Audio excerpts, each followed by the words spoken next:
Bismillahirrahmanirrahim.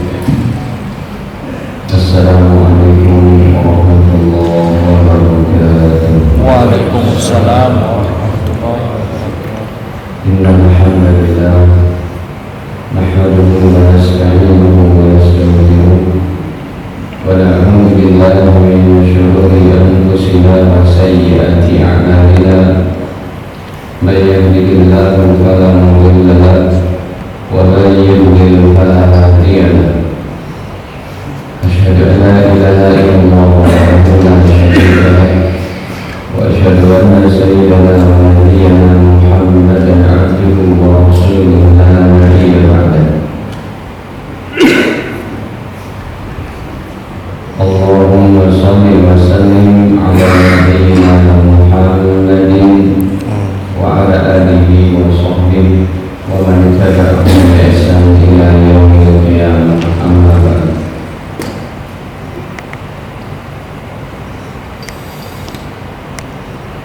قال الله تعالى في القرآن الكريم يا أيها الذين آمنوا اتقوا الله حق تقاته ولا تموتن إلا وأنتم مسلمون. Alhamdulillah, para hadirin kaum muslimin wal muslimat yang dirahmati Allah Subhanahu wa taala. Puji dan syukur kepadanya atas segala nikmat-nikmatnya pada kita, terutama sekali nikmat iman Islam sehat afiat. Tema kita pada pagi ini adalah, belum saya tulis.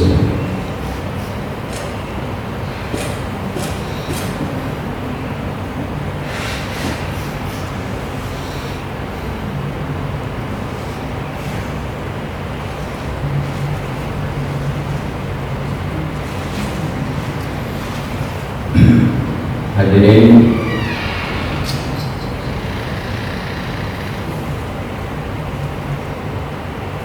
peristiwa demi peristiwa dengan izin Allah setiap harinya pasti akan kita lalui, termasuk ketika nyawa seseorang meregang dari badan.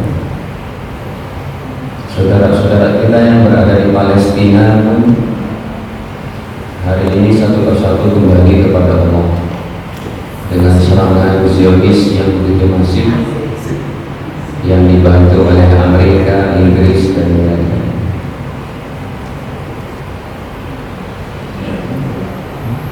Semua sedang melalui takdir-takdir yang kita memang harus ridho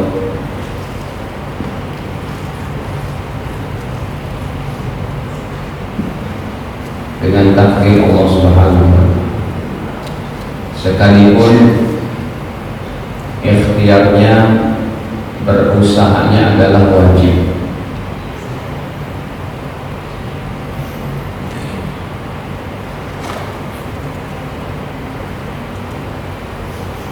Berikhtiar dan berusaha wajib, tapi hasil daripada ikhtiar dan usaha kita serahkan kepada Allah. Itu namanya ridho dengan takdir. Dan salah satu daripada syarat kita diterima oleh Allah, yaitu kita menerima takdir Allah Ta'ala, baik buruknya semua dari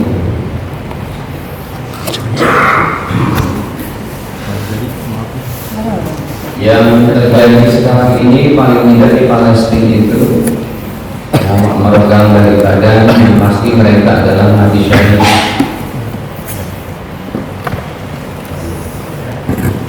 Ya, yang orang-orang mati syahid ini sudah dijamin daripada fitnah kubur, siksa kubur, dan masuk surganya pun tanpa hisab.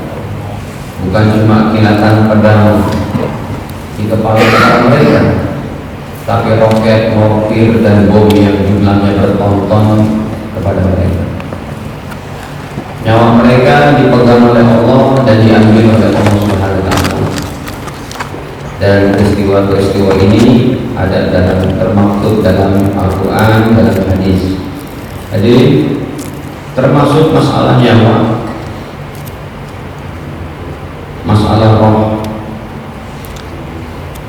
ini secanggih daripada sains dan teknologi sekarang, tidak ada satu orang atau alat pun yang bisa mendeteksi.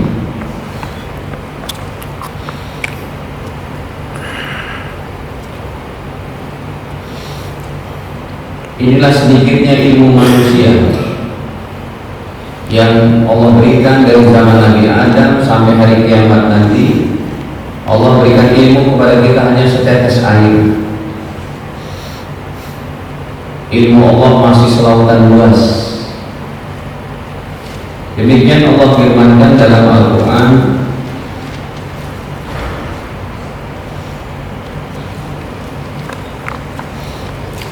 surat Al-Isra pada ayat ke-82-nya. Wa yas'alunaka 'anir ruh, ataupun pada ayat dan mereka bertanya, ya, mereka bertanya kepada engkau wahai Nabi tentang roh. Nanti Allah menjawab, qul ruhu min amri rabbi wa ma utitum minal ilmi illa qalila.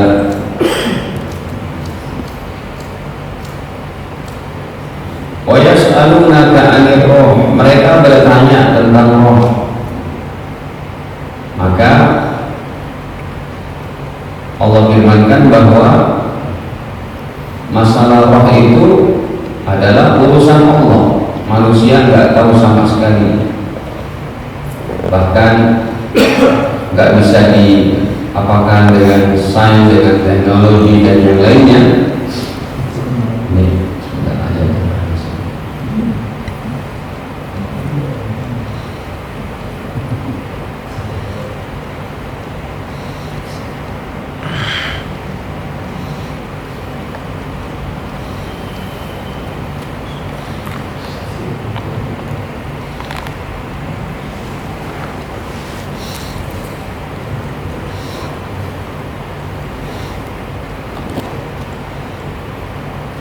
Wa yas'alunaka 'anil ruh, mereka bertanya kepada engkau wahai Nabi tentang roh.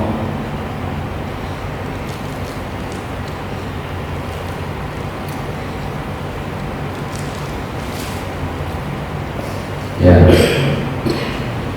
Allah berfirman, qul ruhu min amri rabbi, katakanlah wahai Nabi, masalah roh itu urusan Allah Ta'ala. Wa ma utitum minal ilmi illa qalila, dan kalian tidak diberikan ilmu kecuali sedikit. Sedikitnya ini kalau kita ambil air dari lautan gitu, kita ambil sedikit ini ada satu tetes air di ujung jari saya. Seluruh ilmu yang Allah berikan dari zaman Nabi Adam sampai hari kiamat baru segini. Sisanya ilmu Allah masih selautan luas. Bahkan kalau ditambah dengan air laut 7 lautan, 7 samudra, 7 benua, belum habis lagi ilmu Allah. Jadi manusia diberikan ilmu pengetahuan cuma sedikit saja. Masalah roh hanya nggak ada kita dengan segini canggih dan hebatnya sains dan teknologi. Ya. Sampai sekarang orang bisa buat itu pidato kenegaraan, orang-orang hebat, orang-orang terkenal dengan AI, dengan teknologi itu persis mimik mulutnya apanya. Tapi belum ada lagi alat yang bisa mendeteksi roh itu kayak apa, bentuknya, warnanya, gerak-geriknya seperti apa. Makanya ilmu kita ini yang Allah berikan sedikit sekali. Ya. Seperti Allah firmankan dalam surat Al-Kahfi pada ayat terakhir. Ayat-ayat terakhirnya itu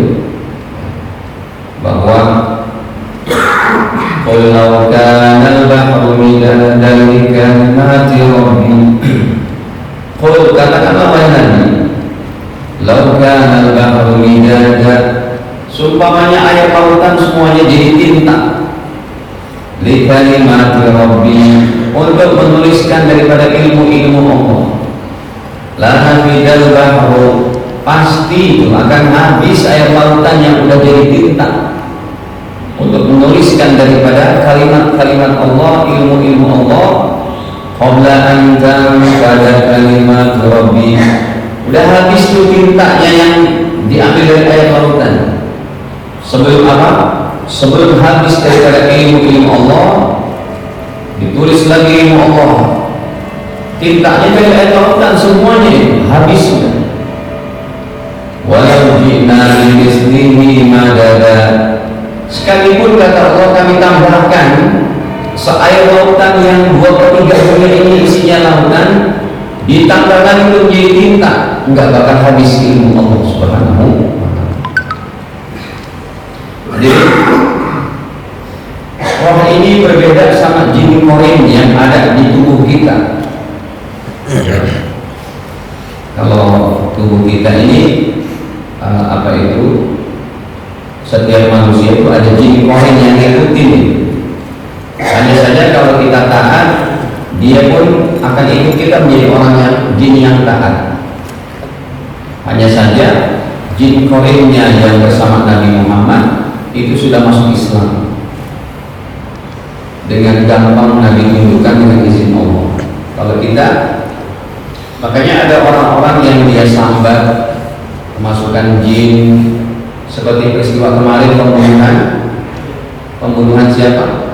Di satu tempat itu ya, yang dia lagi mengadakan acaranya, wanita kesurupan kemasukan, dia bisa bicara, yang bunuh saya dan anak putri saya adalah suamiku sendiri, akhirnya betul ketangkep. Nah kalau itu sih bukan rohnya yang masuk, bukan rohnya almarhumah istri dan anak yang sudah dibunuh itu, tapi itu jin korinnya yang dia memang masuk ke dalam tubuhnya. Bisa jadi. Atau para tokoh Dayak, ya, ada yang namanya panglima Jila, panglima apa, tokoh-tokoh Dayak itu kalau ada acara adat mereka baca mantranya, mereka bilang kemasukan roh leluhur tidak ada dalam akidah kita. Oke, kita hormati akidah mereka, kemasukan roh leluhur. Roh itu dipegang oleh Allah semuanya dalam genggaman Allah. Roh itu gak bisa gentayangan. Ya, jadi kita pastikan dalam akidah kita, ketika tokoh Dayak dia bersemedi kemudian baca mantra, lalu tindakannya begini-begini tuh, katanya kemasukan roh leluhur. Itu bukan roh leluhur, tapi para jin yang masuk. Ya, jin korin. Kita taat, dia ikut taat. Nah, hadirin, masalah nyawa ini Allah sendiri yang mencabutnya. Ya, bisa juga Allah perintahkan malaikat maut. Contohnya di dalam surat Az-Zumar ayat ke-42. Allah yatawaffal anfusa hina mautiha wallati lam tamut fi manamiha fayumsiku allati qada 'alaiha al-maut wa yusiru al-ukhra ila ajalin musamma. Allah yatawaffal anfus, Allah yang memegang jiwa-jiwa kita. Hina mautiha, ketika mati itu enggak bergentayangan, dipegang oleh Allah, diletakkan di masing-masing tempatnya. Wallati lam tamut fi manamiha, dan jenazah satu nyawa yang belum mati, ya, dalam tidurnya itu mati suri atau mati kecil. Tidurnya mati kecil. An-naumu akhul maut, kata Nabi, bahwa tidur adalah saudaranya mati. Nah, ketika kita tidur, nyawa kita digenggam oleh Allah. Jadi ketika kita tidur, hadirin, nyawa kita ini keluar daripada hidung kita itu melar, dia dipegang oleh Allah Ta'ala. Fayumsikul ladzi qada 'alaiha al-maut. Kalau Allah takdirkan dia meninggal lagi di dunia, berarti itu nyawanya dicabut. Dan ini dalil Allah mencabut nyawa tanpa perantara malaikat. Bisa juga Allah cabut nyawa seorang dengan perantara malaikat. Ya, fayumsikul lati qada 'alaiha al-maut. Kalau memang Allah sudah tentukan mati, dipegang oleh Allah, dicabut nyawanya berarti.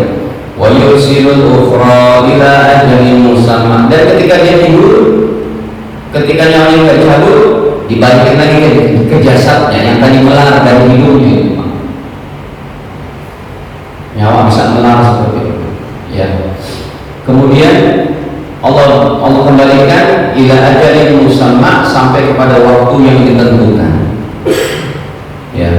Inna fi dzalika laayatin liqaumin yatafakkarun. Sesungguhnya demikian ada tanda-tanda kebesaran Allah bagi orang-orang yang mau berpikir. Hadirin, ada seorang dokter Hindu ketika saya masih belajar di India, Pakistan.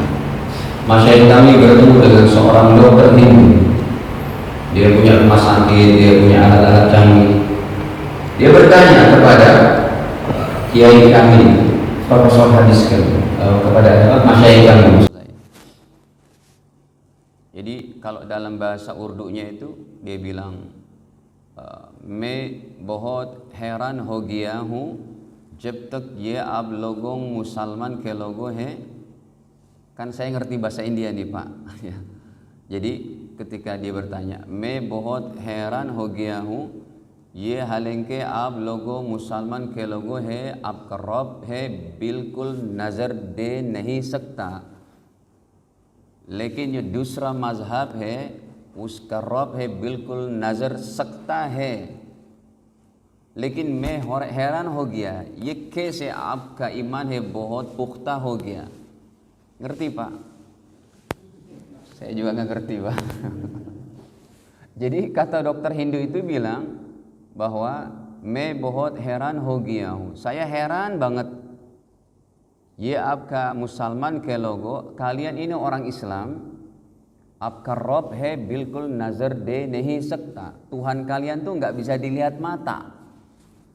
Halanke है, padahal katanya, ये दूसरा madhab, madhab tuh kalau bahasa Indianya agama.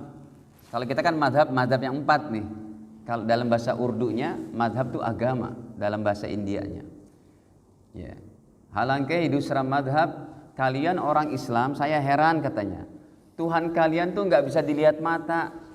Padahal Tuhan agama lain, दूसरा madhab है जो उसका रब है नजर दे सकता है. Padahal agama lain Tuhannya kelihatan semua. Maksudnya apa? Kalian Tuhannya itu nggak bisa dipandang mata, tapi kok iman kalian kuat banget, sampai berani berkorban dengan harta bahkan jiwa sekalipun untuk agama kalian. Rupanya ini dokter udah ya gampang Pak membaca informasi perjuangan orang Islam dari zaman Nabi. Ya, seorang non Muslim, seorang ateis dengan tersedia di rumahnya di internet, dia bisa browsing itu udah di dunia maya. Perjuangan Nabi, perjuangan para sahabat. Si dokter ini baca nih, oh sahabat Umar pun meninggalnya dibunuh oleh Abu Lu'lu'ah. Sahabat Utsman pun dibunuh oleh Abdul bin Sabah CS. Sahabat Ali pun dibunuh oleh Ibnu Muljam. Ya, sahabat Abdul bin Zubair pun dibunuh oleh Hajjaj bin Yusuf dan lain-lain daripada umat Islam yang berani. Bahkan mereka meregang nyawa untuk agama Allah. Saya heran, padahal Tuhannya nggak kelihatan, tapi kok punya keyakinan begitu kuat. Terus dokter Hindu ini berkata, mohon maaf nih Pak ya, ini kisah nyata dari guru kami. Kemudian dokter Hindu berkata, padahal kami orang Hindu di India, Tuhan kami besar-besar. Bisa digambarkan dengan patungnya, dewa ini, dewa itu. Sementara Tuhan orang Buddha pun di negeri Myanmar, patungnya besar-besar. Orang Kristen itu, patung Bunda Maria dan patung Yesus, itu sudah ada semua, besar-besar. Bahkan kalau Kristen apanya itu yang ortodoknya itu, salibnya kan ada, salib besarnya ada Nabi Isa-nya yang disalib gitu. Itu Tuhan mereka kelihatan. Orang Majusi kelihatan matahari Tuhannya, kecuali ateis lah, karena ateis nggak ngakui Tuhan. Ini Pak, katanya, wahai Kiai, ini yang saya heran. Kenapa kalian punya iman begitu kuat kepada Tuhan kalian?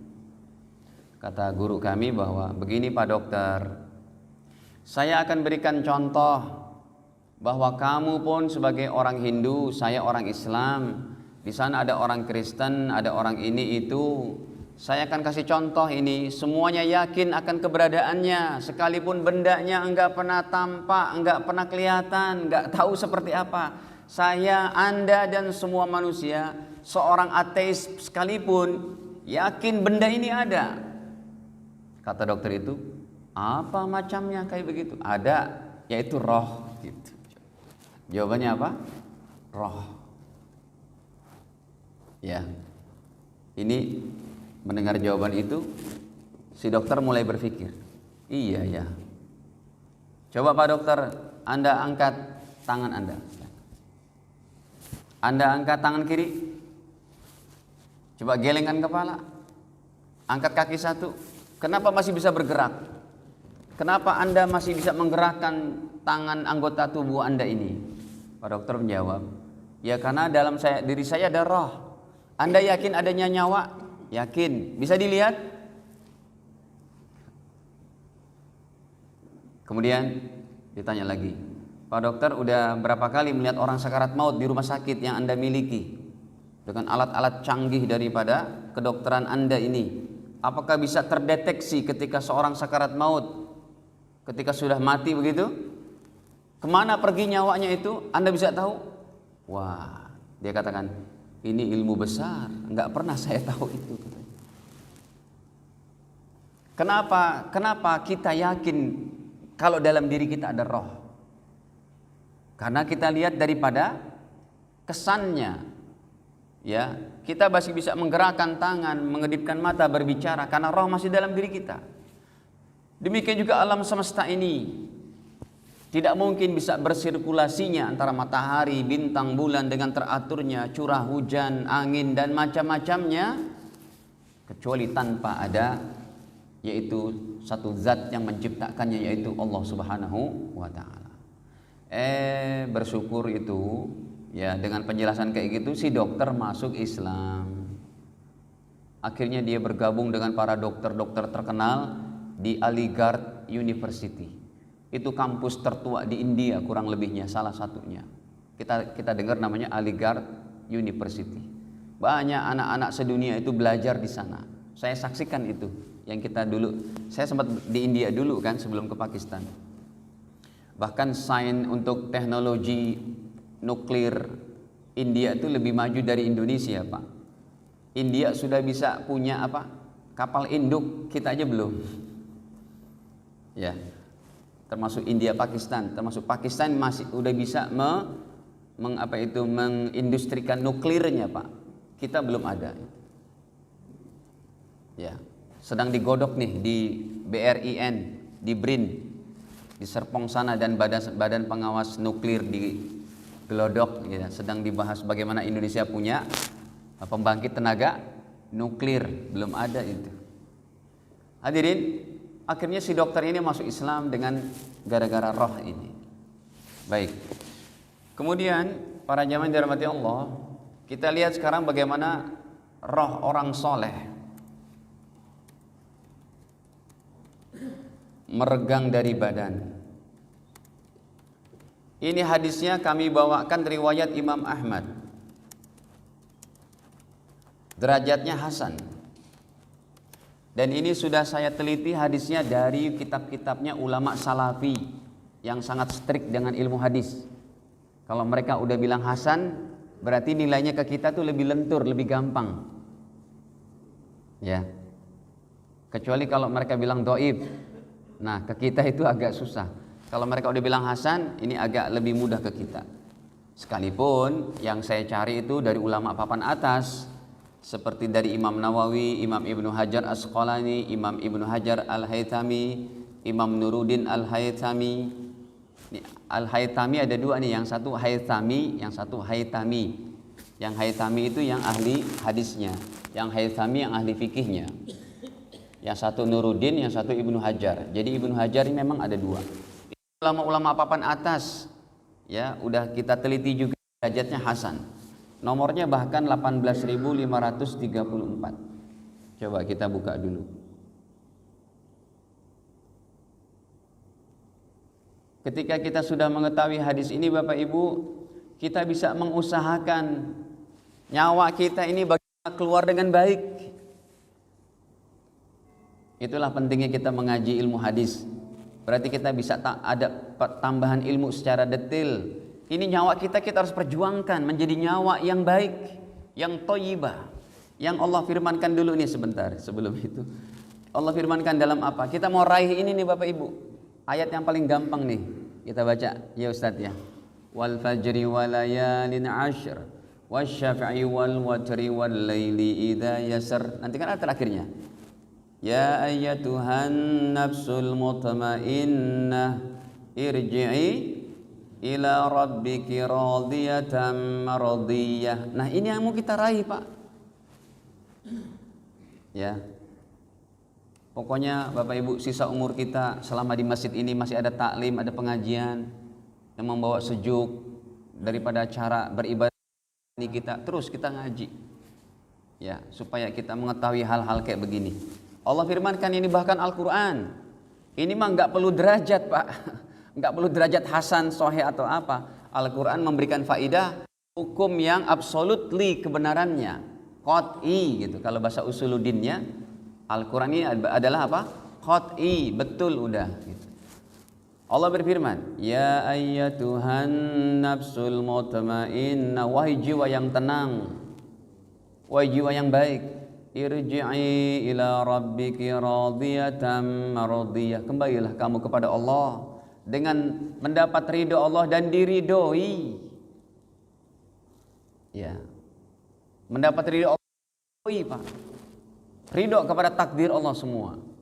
Fadkhuli fi ibadi, masuklah kamu ke dalam golongan hambaku. Nanti nih hambanya nih yang terpisah berarti. Bukan hamba secara umum. Nyawa kita kalau udah terlepas Pak, tidak bergabung dengan nyawa Qarun, Fir'aun, Abu Lahab, Abu Jahal, Utbah dan lain-lainnya. Namrud dan orang-orang jahat itu. Nyawa kita kalau sudah terlepas dari jasad, fadkhuli fi ibadi, masuklah ke golongan hamba-hambaku yang soleh kata Allah. Wadkhuli jannati, dan masuklah ke dalam surgaku. Hadis riwayat Imam Ahmad dulu, yang lainnya dulu saya tampilkan dulu ini. Kata Nabi, innal arwah junudun mujannadah. Arwah itu seperti satu pasukan yang dikerahkan kata Nabi sallallahu alaihi wasallam. Sebelum kita masuk nomor 18.000-nya, kita buka nomor 7.935-nya. Kata baginda, al-arwah junudun mujannadah. Nyawa roh-roh itu adalah seperti satu kelompok tentara yang dikerahkan. Fama ta'arafa minha i'talaf. Yang nyawanya saling kenal di antara mereka dengan keimanan. Bisa diciri-cirikan tuh Pak. Nyawa kita yang kita nggak tahu bentuknya kayak gimana, nanti kalau sudah berada di alam barzakh, mereka bisa saling kenal. Oh, ini yang beriman, terpisah dengan orang-orang jahatnya. Fama ta'arafa minha, kalau mereka saling kenal di antara mereka, i'talaf, bersatu. Fi ibadi, maksudnya dari firman Allah tadi, bersatu dalam hamba-hambaku yang soleh. Wa ma tanakara minha ikhtalaf, yang nggak saling mengenal, ikhtalafa, berpisah, yang kafir dengan kafirnya, yang beriman dengan berimannya.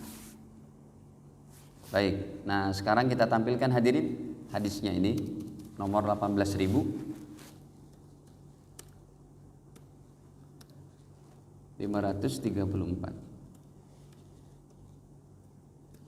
Nih, bentar, 18.000 agak jauh.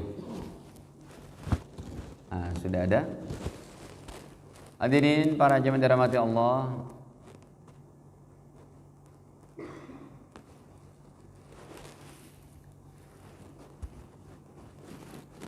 keluh kesah seorang hamba, capek-capeknya, kadang nangis, kadang tertawa, kadang lapar, kadang kenyang, kadang senang, kadang susah.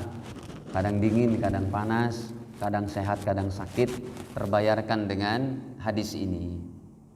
Coba kita baca to the point saja. Kata Nabi, innal abdal mu'min, sesungguhnya seorang hamba beriman. Ini maksudnya hamba beriman yang soleh, yang baik ya Pak.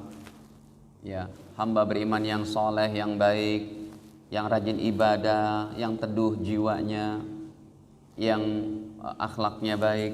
Idza kana fin qita'i minad dunya, kalau dia akan terputus dari kehidupan dunia, wa iqbalin minal akhirah, seorang hamba beriman yang soleh kalau akan berhadapan dengan alam akhirat, mau terputus dari dunia, mau berhadapan dengan alam akhirat. Bahasa gampangnya apa? Sedang sakarat maut. Ya, padahal sakarat mautnya Fir'aun tuh begitu. Di lautan luas dia. Dicabutnya itu menyeramkan sekali. Ya, fi ghamaratil maut, dalam keadaan sakarat maut, susahnya itu, Pak. Orang beriman dalam keadaan sakarat maut, nazala ilaihi malaikatun minas sama. Allah perintahkan, turunlah para malaikat dari langit, bidul wujuh, wajahnya putih berseri, ka'anna wujuhahumus syamsu, seakan wajah mereka sinar matahari. Ini bukan level para nabi, hadirin. Ini level untuk orang beriman secara umum. Orang beriman yang soleh ketika akan meninggal dunia, Allah utus para malaikat dari langit, wajahnya putih berseri seperti sinar mentari. Ma'ahum kafan min akfanil jannah, mereka membawa kain kafan daripada kain kafan surga. Waduh, kita kalau meninggal jasad kewajiban yang hidup untuk menyelenggarakannya, dan kain kafannya nggak boleh mahal-mahal dari sutra. Ya, ini orang kaya banget, Pak Ustadz, kain kafan bapak saya baru meninggal, saya mau ini kan dari sutra ya Ustadz, supaya saya berbakti kepada bapak ibu saya. Ini kan hari terakhir nih untuk saya berkhidmah untuk melayani bapak saya ini. Saya mau beli yang 2 juta Ustadz dari sutra. Enggak boleh Bu, Pak, cukup yang 100.000 aja semeternya. Haram itu. Mendingan untuk anak yatim, mendingan untuk para duafa. Jadi emang nggak boleh seorang yang paling kaya banget, orang muslim, kain kafannya dari apa? Dari sutra, tidak boleh. Nah ini Pak, kita mau beli kain sutra bisa itu, tapi kan nggak boleh kain kafannya. Ini diizinkan roh kita nanti dibungkus dengan kain kafan surga, dan ini masih bisa kita raih. Wahanut min hanutil jannah, dan Allah sediakan minyak wangi daripada minyak wangi surga. Wah, minyak wangi surga hadirin, ya, yang nggak bakal bisa dibeli dengan uang seberapapun. Hatta yajlisu minhum maddal basar, sehingga para malaikat duduk di sekeliling si calon mayit ini. Padahal di situ ada anak istri keluarganya, tapi mereka tidak mengetahui kejadian itu. Si mayit bisa melihat, si calon mayit bisa melihat, tapi dia tidak bisa berkata apa-apa. Ya. Kemudian summa yaji'u malakul mauti, kemudian datanglah malaikat maut. Nah, ini baru nih malaikat maut nih. Berarti yang tadi itu adalah malaikat penggembira lah, malaikat pengiring kepada malaikat maut, yang mereka bawa kain kafan surga dan minyak wangi surga. Sekarang datang malaikat maut alaihi salam. Rupanya Nabi ajarkan kita kalau nyebut malaikat-malaikat itu pakai apa?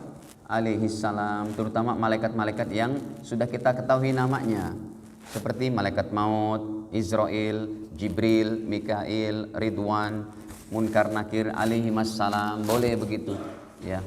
Hatta yajlis, sehingga malaikat maut duduk inda ra'sihi, di dekat kepalanya hamba Allah ini Pak, yang akan meninggal itu. Fayaqul, Masya Allah Bapak Ibu, didoakan sama malaikat maut. Malaikat maut yang begitu garangnya.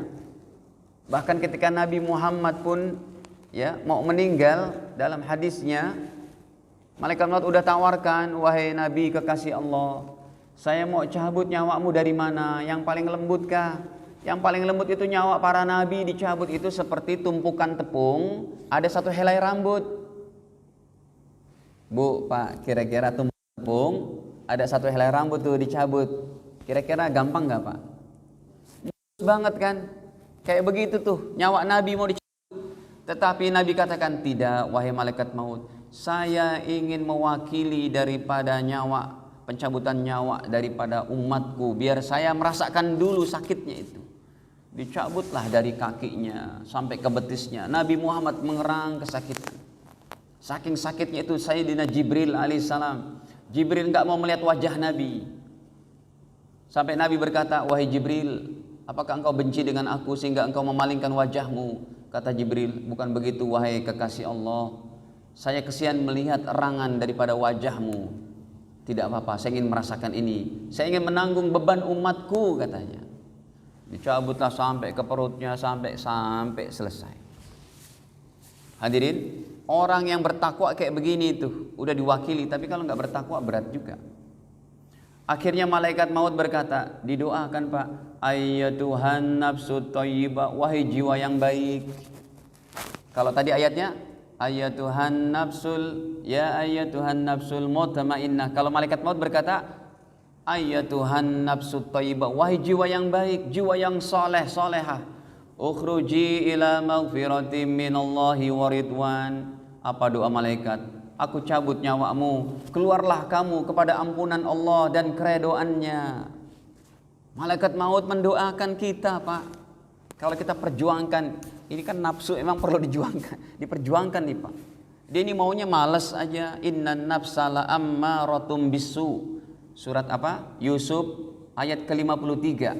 Bahwa hawa nafsu ini selalu memerintahkan kepada malas, tidur, mager, berbuat tidak baik. Pokoknya yang kebalikan daripada fitrah kita. Itulah nafsu. Ya, yang Allah katakan itu. Wama ubarri'u nafsi innan nafsa la ammaratum bisu. Ya, itu dalam Yusuf ayat 53-nya. Ini didoakan oleh malaikat maut. Keluar kamu supaya mendapat ampunan Allah dan keredoannya. Kemudian Nabi melanjutkan, fatakhruju tasil, maka keluarlah nyawa orang yang soleh itu, kama tasilul qatra, sebagaimana mengalirnya satu air, min fi siqa. Ini harusnya ada tasdid di sini nih. Fi di sini artinya bukan di dalam. Fi di sini artinya mulut girbah itu, mulut kendi. Cuma harus ada tasdid. Kalau nggak ngerti ilmu bahasa Arab, dia nggak ngerti tuh bacanya mungkin apa artinya min fis siqa. Kok udah ada min dari fi di dalam, min dari di dalam. Itu artinya bukan fi di dalam ini. Ini fi artinya harus ada tasdid, min fiyi, mulut. Ya, keluarlah airnya itu min fiyi siqa, sebagaimana ditumpahkannya kendi berisi air. Nyawanya keluar ngalir begitu dengan mudahnya. Kalau tadi saya perumpamakan apa? Tepung yang ada rambutnya dicabut gitu. Lembut. Fayakhudhuha, diambillah nyawanya oleh malaikat maut. Fa idza akhadha, pas dia ambil aja oleh malaikat maut, lam yada'uha, enggak dibiarin tuh sama malaikat-malaikat pengiring yang jumlahnya jutaan. Enggak dibiarkan. Pas diambil begini, lam yada'uha, tidak dibiarkan oleh malaikat pengiring, langsung diambil oleh malaikat pengiring. Fi yadihi, tidak dibiarkan dari tangannya malaikat maut. Torfata ain, sekejap, sekedip mata, sekejap apa tuh? Sekedar kedipan mata kita begitu. Enggak dibiarkan, langsung diambil oleh malaikat pengiring. Hatta ya'khuduha fayaj'aluha fi dzalikal kafan, langsung diambil tuh. Malaikat maut udah nyabut, bismillah, diambil, langsung direbut sama malaikat-malaikat pengiring. Wahai malaikat maut, serahkan kami. Diambil nyawanya, diletakkan di kain kafan surga. Wa fi dzalikal hanud, yang ada minyak wanginya tadi. Wa yakhruj minha ka'atyab nafhati miskin, maka keluarlah daripada nyawa yang udah dibalut dengan kain kafan dan minyak wangi surga. Harumnya itu sangat semerbak seperti minyak kasturi. Wujidat ala wajil ardi, yang ditemukan didapatkan di seluruh permukaan bumi ini. Lebih harum daripada semua minyak kasturi. Kemudian Nabi bersabda lagi, fayas'aduna biha, maka dibawalah nyawanya ke langit pertama. Fala, di atas ke langit sana. Fala yamurruna. Jadi rupanya kalau nyawa orang soleh itu dibawa Bapak Ibu, ini prosesi secara alam goibnya, prosesi secara alam malaikatnya. Fala yamurruna ya'ni biha ala malain minal malaikah. Tidaklah melewati iring-iringan ini yang membawa roh orang yang soleh tadi kepada rombongan orang-orang malaikat yang berada di langit pertama. Karena langit pertama sampai langit ketujuh semuanya ada penduduknya tuh. Jumlahnya triliunan malaikat-malaikat itu. Illa qalu, kecuali mereka bertanya-tanya, ma hadzal ruh at-thayyib, wahai malaikat maut, wahai malaikat pengiring, ini nyawa siapa yang begitu indahnya? Fayaqulun, para malaikat ini menjawab, fulan bin fulan, ini nyawa bapak bin fulan, ini nyawa ibu bin fulan, binti fulan. Bi ahsan asma'il lati kanu yusammuna biha fid dunya, disebutin tuh nama-namanya tuh, bapak ini, bapak Ahmad, bapak Umar, bapak Abu Bakar, ini orang-orang soleh. Hatta yantahu biha ila sama'id dunya, sampai aja di langit dunia. Nah, yang kita lihat nih Bapak Ibu, langit itu langit dunia tuh, itu malaikatnya banyak banget itu, ya. Fayastaftihuna lahu, maka mereka minta dibukakan untuk si roh yang baik ini. Fayuftah lahum, akhirnya dibukakanlah pintu langit pertama. Fayusyayyi'uhu min kulli sama'in muqarribuha, kemudian jenazahnya ini diantarlah, ya, dari setiap langit yang ada oleh malaikat-malaikat yang tingkat tertinggi derajatnya, yaitu malaikat muqarrabin, ila sama'il lati taliha, kepada langit yang selanjutnya, kedua, ketiga, keempat, hatta yuntaha bihi ila sama'is sabi'ah, sampai dia di langit ketujuh. Wallahu alam langit ketujuh seperti apa besarnya. Langit pertama kita dengan langit ketujuh seperti kelereng ini Bapak Ibu. Langit ketujuh seperti lautan luas. Sampai di langit ketujuh hadirin, fayaqulullahu azza wa jal, Allah berfirman. Apa kata Allah dalam hadis qudsinya? Uktubu kitab abdi fi illiyin, wahai para malaikatku, catat hambaku yang soleh ini, nyawanya letakkan kepada fi ibadi. Begitu tafsiran dari ayat tadi. Udkhuli fi ibadi wadkhuli jannati, masukkan dia ke dalam hamba-hambaku yang soleh. Ini orang soleh, letakkan catat namanya dalam tempat pencatatan nyawa orang-orang soleh, namanya illiyin. Kemudian kata Allah, wa'aiduhu ilal ardi, kemudian dikembalikanlah ke tanah itu untuk mendapat pertanyaan daripada pertanyaan malaikat di mungkar nakir di kuburnya. Ya, minha khalaqtuhum, dari tanah aku ciptakan, wa fiha uiduhum, kepada tanah aku kembalikan, wa minha ukhrijuhum taratan ukhra, dan dari tanah aku akan bangkitkan lagi mereka. Qal, kemudian Nabi bersabda, sudah isyraq? Oh, sudah ya Pak. Ya udah, ini baru sampai iliyin lah gitu ya. Nanti kita lanjutkan lagi. Ternyata udah habis waktunya. Ada yang mau ditanyakan dulu Bapak Ibu? Kita ingat-ingat sampai iliyin. Nanti kita lanjutkan. Hadisnya ini dalam kitab aslinya berlembar-lembar, nomor 18.000 berapa tadi? 534. Dah. Artinya gini, kita bisa ambil pelajaran bahwa nyawa kita kalau diambil, kita perjuangkan dengan kesolehan, dengan keibadahan, dengan tawadu, dengan santun, dengan akhlak yang baik. Ini kita akan rasakan diambil oleh malaikat maut dengan lemah lembut, didoain oleh malaikat maut, diiringi malaikat pengiring, kemudian dibukakan pintu langit pertama, harumnya sangat semerbak, dibungkus dengan kain kafan dan minyak wangi surga, dan Allah firmankan letakkan di iliyin. Sampai situ nanti kita baca lagi. Ada yang ditanyakan sebelum kita akhiri? Ini sudah isyraq rupanya. Kalau tidak ada, nanti lain waktu insya Allah kita lanjutkan. Demikian yang dapat kami sampaikan Bapak Ibu sekalian, dan kita akhiri dengan membaca kafarah majlis. Subhanakallahumma bihamdik, asyhadu an la ilaha illa anta astaghfiruka wa atubu ilaik. Wassalamualaikum warahmatullahi wabarakatuh.